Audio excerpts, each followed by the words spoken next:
Despite going through infertility treatment, we couldn't have a child.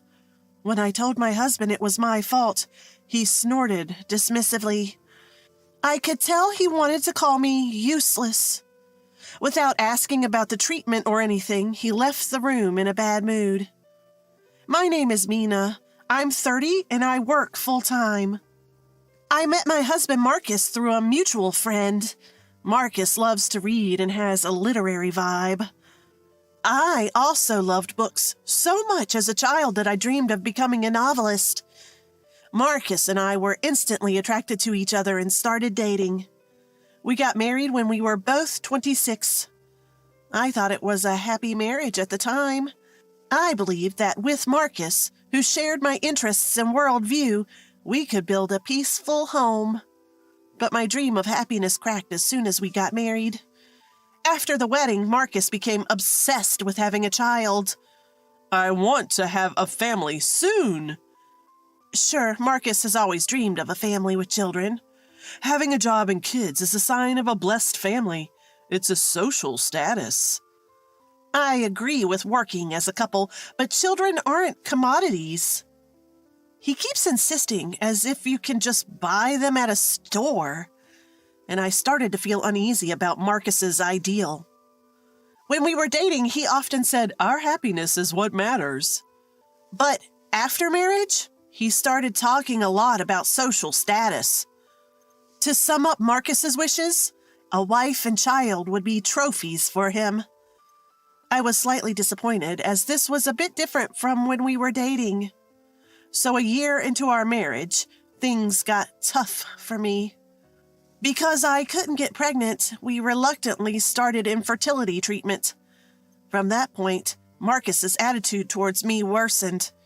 He openly mocked me in front of our in-laws. My sisters are amazing. They have 2 kids. Mina is not only low-paid, but also infertile. Our sensible in-laws frowned at Marcus's insensitive words, and they sent me apologetic glances. The ones who stood up for me were my sister-in-law and her husband. My sister-in-law, Emile, is a career woman working for a large corporation. She has children, a son named Silas and a daughter named Alyssa. They are twin siblings. Emile's husband, who is my brother-in-law, Bobby, is a kind and gentle person.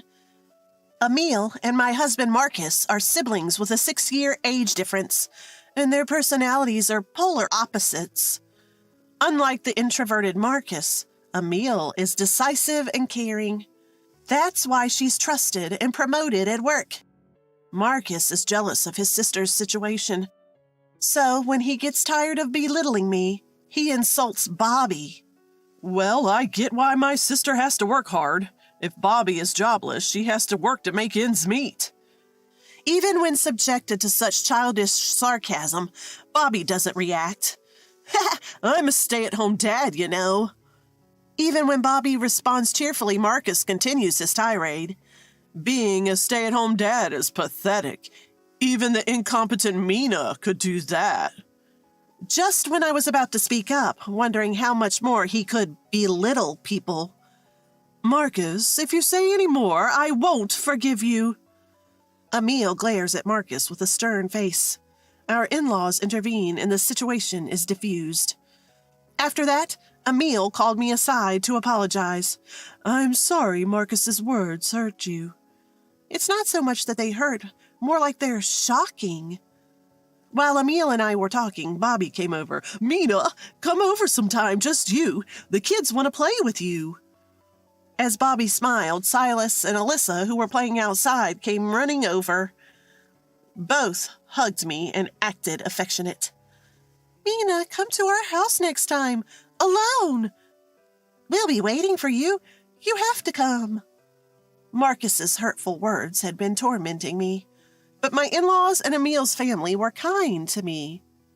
My in-laws advised Marcus not to rush things, but it was in vain.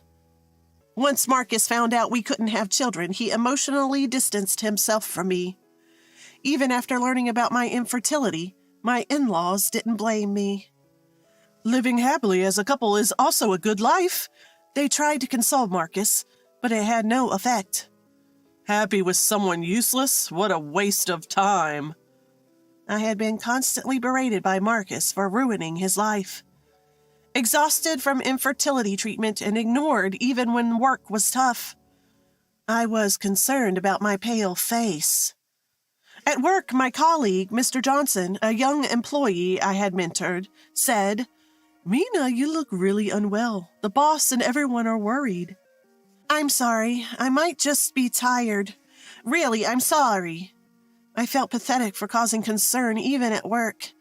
I couldn't have children, was called incompetent by my husband, and had no one to talk to. Consulting Emil and Bobby would only deepen their rift with Marcus. I felt utterly cornered, manipulated by Marcus's ideals. Mr. Johnson, who had been watching my condition, sighed. "You haven't done anything wrong, Mina, so please don't apologize." He told me not to think everything was my fault.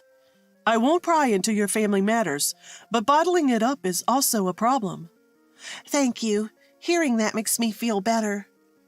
Mr. Johnson, my colleagues, and my boss were all concerned about me. When I looked down, my boss would cheer me up with a funny story, and colleagues would give me snacks. I felt warmly treated. Marcus may call me low-paid, but I loved my workplace. Time passed in this state, and when I turned 30, something happened. Emil was transferred for work. She was appointed as the branch manager for a 2-year term. Emil and her family, who had always been kind to me, were moving far away. I wouldn't be able to see the adorable Silas and Alyssa anymore. My in-laws were so sad about their reliable eldest daughter's transfer. When the transfer was decided, I helped Emil's family move. Marcus didn't even show his face, even though it was a weekend. While I was carrying heavy boxes, Emil said, "Mina, that's heavy. Don't overdo it." Saying that, Emil helped me carry the boxes. Then she brought up Marcus. "I hate to say this, but let me. I really dislike Marcus. I can't accept him even as my younger brother." Despite being 6 years apart, she seemed to dislike his selfishness and his imposing of his ideals. Bobby had been ignoring Marcus's sarcastic comments. It wasn't so much that he disliked Marcus, he seemed to look down on him. My nephew and niece, Silas and Alyssa, really don't like Marcus either. Their smiles vanish whenever he's around. Marcus, thinking he's the cool uncle, is totally mistaken. The smart twins, Silas and Alyssa, understand that I'm suffering because of Marcus. "Mina, are you okay? Don't listen to what he says." "We don't care about him, but we worry about you, Mina." Marcus is so disliked that even the kids refer to him as that guy. After helping with the move, I was about to leave when Emil offered me a thank you gift. "No, really, your family always lifts my spirits." As I tried to decline, Bobby smiled. "Your help made the move go smoothly. Please accept this as a token of our appreciation." Unable to refuse their kindness, I accepted the gift, which was a gift card, not cash. I also joined them for dinner at the insistence of Silas and Alyssa before heading home. When I got home, Marcus was waiting. He'd apparently been idly passing the time, not helping with the move. As I was about to take a shower and go to bed, Marcus asked, "You're liked by Silas and Alyssa, aren't you?" "I'm certainly liked by them 100 times more than Marcus." Frowning, I listened as Marcus said something unbelievable. "Even someone useless like you can raise kids. Let's adopt Silas or Alyssa. They have 2 kids. They can spare one." Marcus laughed. "Are you serious? If you are, I despise you." There's no way Emil and Bobby would agree. More importantly, the twins would never want to live with an uncle they dislike. My attempts to talk sense into Marcus were futile. He fantasized about a world convenient for him and even suggested we move to where Emil and Bobby were relocating. "There are plenty of companies in the countryside that would want someone like me." "Stop it! Don't drag others into your delusional dreams." I couldn't hold back anymore, and we argued. Then Marcus dropped the bomb. We're moving to where my sister is relocating. If you don't like it, leave. At that moment, my anger exploded. Fine, I'll leave. I realized I couldn't live with this man any longer. I quickly packed my bags and left Marcus. My hometown is far away and my parents have passed on, so I temporarily took refuge at my in-laws' house. They welcomed me warmly, even late at night. When I exposed Marcus's selfish dreams, they were shocked and immediately contacted Emil. They kept apologizing to me, regretting how they had spoiled Marcus. The next day, Bobby came to see me in place of Emil. I was then asked to do something by the relocating family of my sister-in-law. My in-laws agreed, and so did I. Shortly after, I received divorce papers from Marcus. After completing the process, we were officially divorced. I felt a weight lifted off my shoulders after the divorce. It seemed foolish that I had endured this from the age of 26 to 30. 2 years have passed since the divorce. I have diligently continued my work, received promotions, and even have subordinates now. Mr. Johnson, a colleague I had mentored, is still around. I currently live in a condo owned by Emil's family, essentially house-sitting while they are away. I keep in touch with Silas and Alyssa, but haven't been able to visit due to my busy work schedule. Marcus communicated his desires to Emil and ended up estranged. He couldn't follow them on their transfer, and after multiple work failures, he was fired. His self-centered nature made him unpopular at work. He's job hunting now, having sold the house we lived in. All this I learned from Marcus's parents, who still care for me even after the divorce. They were even happy for me when I found a new partner with marriage in mind. Just as I was considering moving in with my partner, Emil contacted me. Mina, thank you for house-sitting. We've been ordered to return to headquarters soon. In other words, they're coming back to the condo I've been watching. I'm glad you're coming back. Actually, I updated Emil on my new relationship in the past 2 years. She was genuinely happy for me. We discussed my moving out of the condo and ended the call. Emil advised me not to overextend myself considering my job. Eventually, Emil's family returned, and I moved to another condo to start a new life with my partner. That's when I ran into my ex-husband, Marcus. The door to my workplace opened during business hours. Mr. Johnson immediately went to handle it. We're quite busy at the moment. Please have a seat and wait. I heard a familiar, arrogant voice near where Mr. Johnson was guiding the guest. It was Marcus, my ex-husband. Hurry up, I don't have all day. His intimidating tone scared the other customers. As the manager, I stepped in. Sorry for the wait, we'll assist you shortly. Marcus was shocked to see me. Why are you here? Don't you know, this is my workplace. I'm the manager. I had been working in real estate all along, earning various certifications like real estate license and CPM. My experience and qualifications led to a promotion to a chief position. While Marcus looked down on me, I became the person I wanted to be.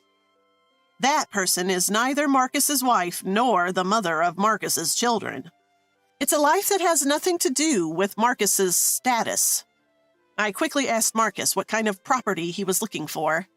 Mr. Johnson and my subordinates, recognizing a difficult customer, watched intently. With your budget, we can't offer a condo. Even for an apartment, you'd need a guarantor. Don't mess with me. I need a condo to get married. Find one. Even if he says so, it's impossible with Marcus's budget. Besides, his marriage is none of my business.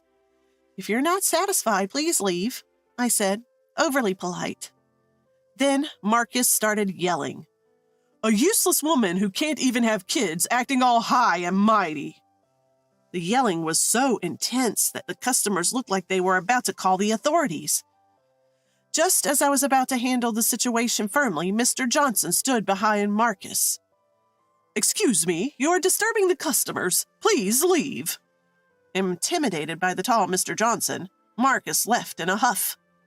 The scared customer seemed relieved. I also felt relieved that the situation didn't escalate, but Mr. Johnson scolded me. "Mina, or should I say Chief, don't take such risks." He was angry, saying it could have been dangerous if Marcus had gotten physical. I apologized, saying I'm sorry, and held my belly. When the customers were gone, Mr. Johnson wondered aloud, "Is that guy okay? You're pregnant with my child." "He's a bit odd. I'll be careful from now on, Mr. Johnson." When I gave a dodging smile, Mr. Johnson playfully said, "Mina, we're getting married soon. Call me by my first name, not my last name." I found his pouting cute and couldn't help but laugh. After divorcing Marcus, I hadn't planned on remarrying, but Mr. Johnson confessed his feelings. He had liked me since he joined the company and waited to confess until after my divorce. 1 year after the divorce, he told me his feelings. He's a man who cared for me all the while I was suffering with Marcus. I fell in love with the kind and generous Mr. Johnson. Although I'm divorced, he didn't mind at all. And when we were considering living together, I found out I was pregnant. I had lied to Marcus, saying I was the cause of our infertility. But that was a big lie. I just had a slightly difficult time getting pregnant. My love for Marcus, who pressured me alone for infertility treatment, vanished. Simply put, I didn't want to have Marcus's child, so I falsely claimed that treatment would be useless. Luckily, Marcus didn't look closely at the test records. I'm not interested in becoming a status symbol for Marcus. Fortunately, I'm having a child with Mr. Johnson, who always cared for me. Emile fully supported my decision when I told her the truth. So I married Mr. Johnson and had a healthy baby boy. I'm happy building a new family. Marcus, on the other hand, is living at his parents' home, unable to find a property. He was shocked to learn I had a child, a revelation made by Emile. He's still unemployed and blames everyone for ruining his dreams.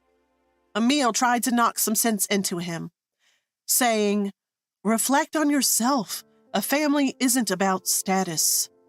But Marcus remains jobless. He came to demand compensation for my false infertility claim, but was kicked out by Mr. Johnson. "If you cause any more trouble, we'll call the authorities." "Give me the compensation," Marcus yelled. I firmly told him, "You know, I did have some difficulty getting pregnant, but 90% of the problem was you. Want to see the medical certificate?" Marcus had never looked at the medical certificate, assuming he was fine. Even the obstetrician said the problem was more with Marcus than with me. Upon checking the medical certificate, Marcus broke down, claiming it was a hoax. When I told him it was a legitimate medical certificate, not a fake, he cried even more. I was annoyed, thinking my baby would wake up. I even considered suing him for the emotional harassment he was causing me. But Mr. Johnson calmly talked Marcus down, who was crying like a child. "You've made Mina suffer way more than this. If you want to cry, do it in your own bed." After that incident, Marcus never showed up in front of me again. When my former parents-in-law found out Marcus wasn't working and even tried to sue me, they were furious. Marcus became estranged from both his parents and Emile's family, and eventually stole money from his parents and disappeared. Everyone from his parents to his older sister said it was good he was gone.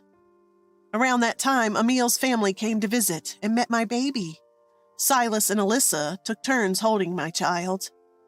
Bobby and Mr. Johnson were chatting amicably. Emile lamented Marcus's foolishness. "He's always been paranoid, but he really is the worst younger brother. He'd oppress others just to achieve his own dreams. Even if he had a family, it would be a sham." While we were talking about Marcus, Silas and Alyssa came over. "He made fun of Dad. I hate him. Dad is kind and awesome. Yeah, Dad has lots of stock certificates. He's rich." Apparently, Bobby was making money through stock trading while being a stay-at-home dad. Marcus didn't know that. I was surprised to hear it for the first time, too. Mr. Johnson, holding our child, laughed warmly. Silas and Alyssa, please be friends with this little one.